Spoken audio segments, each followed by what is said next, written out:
কিন্তু সকাল থেকে সন্ধ্যা পর্যন্ত আপনার সাথে যে একটা শত্রু আছে 24 ঘন্টা, ওর নাম কি? জোরে বলেন, ওর নাম কি? শয়তান। তো ওকে যদি আপনি না চেনেন তাহলে আপনি হেদায়েতের রাস্তা খুঁজে পাবেন কেমনে? পাবেন না। শয়তানের ষড়যন্ত্র অনেক ভয়ঙ্কর, অনেক ভয়ঙ্কর। ফেরেশতাকে চিনতে হবে, শয়তানকে চিনতে হবে। ফেরেশতাকে চিনতে হবে, শয়তানকে চিনতে হবে। আসেন আমরা একটু শয়তানকে চিনি। পবিত্র কোরআন পরিপূর্ণ হয়ে আছে শয়তান দিয়ে, আর হাদিস পরিপূর্ণ হয়ে আছে শয়তান দিয়ে। আমরা যখন কোরআন পড়াই শুরু করি তখন কি বলি? আউযু বিল্লাহি মিনাশ শাইতানির রাজীম। বিতাড়িত শয়তান থেকে পরিত্রাণ চাচ্ছে।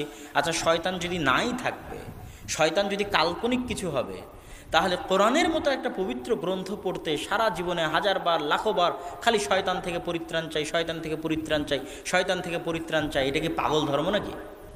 আপনি কি মনে করেন? যদি শয়তানের অস্তিত্ব নাই থাকবে তাহলে এটা কি পাগল ধর্ম নাকি যে রাত দিন খালি এটাই পড়াচ্ছে? কি বলো?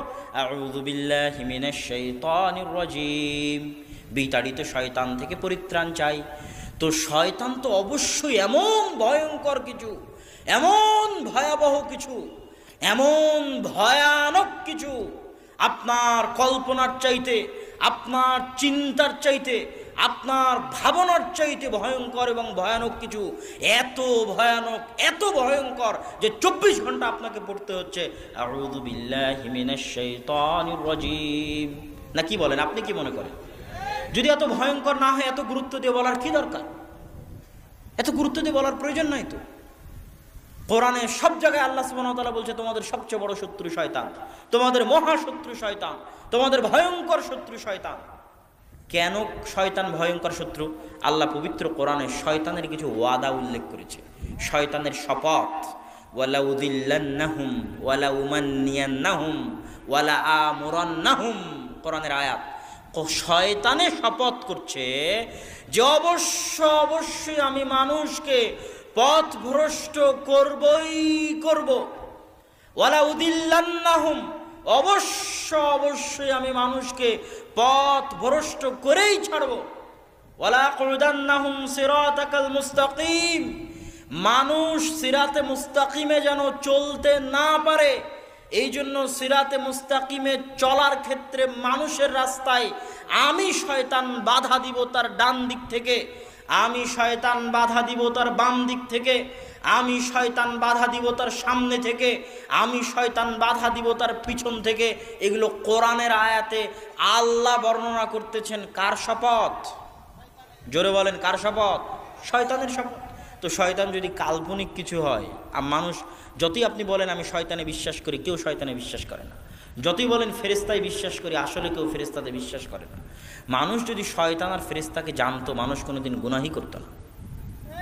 মানুষ যদি বুঝতো যে শয়তান কি, শয়তানের ষড়যন্ত্র কেমন, সে কিভাবে শয়তানের গোলাম হয়ে গেছে, কিভাবে শয়তানের দাস হয়ে গেছে, আর শয়তান যে বাস্তব কিছু, নট কাল্পনিক, শয়তান যে সত্যিই মানুষকে গোলাম বানাতে পারে, আমরা যে সত্যিই শয়তানের গোলাম হয়ে গেছি, এটা যতক্ষণ না বুঝতে পারবো ততক্ষণ শয়তানের গোলামি থেকে মুক্তি পাবো কিভাবে? পাবো না তো মুক্তি। জানতে তো হবে আগে শয়তান কে। শয়তানের পরিচয়ের 1 নম্বর পয়েন্ট হচ্ছে মানুষও শয়তান হতে পারে, জিনও শয়তান হতে পারে। জিন আর মানুষের বাইরে শয়তান বলে আলাদা কোনো সৃষ্টি নাই। আল্লাহ জিন শয়তানই মূল শয়তান। জিনদের মধ্যে যারা পথভ্রষ্ট, জিনদের মধ্যে যারা খারাপ, এরাই শয়তান। আর শয়তানের সবচেয়ে বড় নেতাকে ইবলিস। সবচেয়ে বড় নেতাকে ইবলিস। এবং ইবলিস মহাসমুদ্রে বিশাল আসন নিয়ে বসে, এটা কাল্পনিক নয়, সত্যি ইবলিস মহাসমুদ্রে, আজকেও ইবলিস মহাসমুদ্রে তার আসন নিয়ে বসেছে। সারা পৃথিবীতে তার যে বিশাল বাহিনী আছে মানুষকে পথভ্রষ্ট করার, আমাকে এবং আপনাকে পথভ্রষ্ট করার, ওই সব বাহিনী তাকে গিয়ে রিপোর্ট দেয়। আল্লাহর বাহিনী ফেরেশতা আল্লাহকে গিয়ে রিপোর্ট দেয় মানুষ আজ সারাদিন কি করেছে।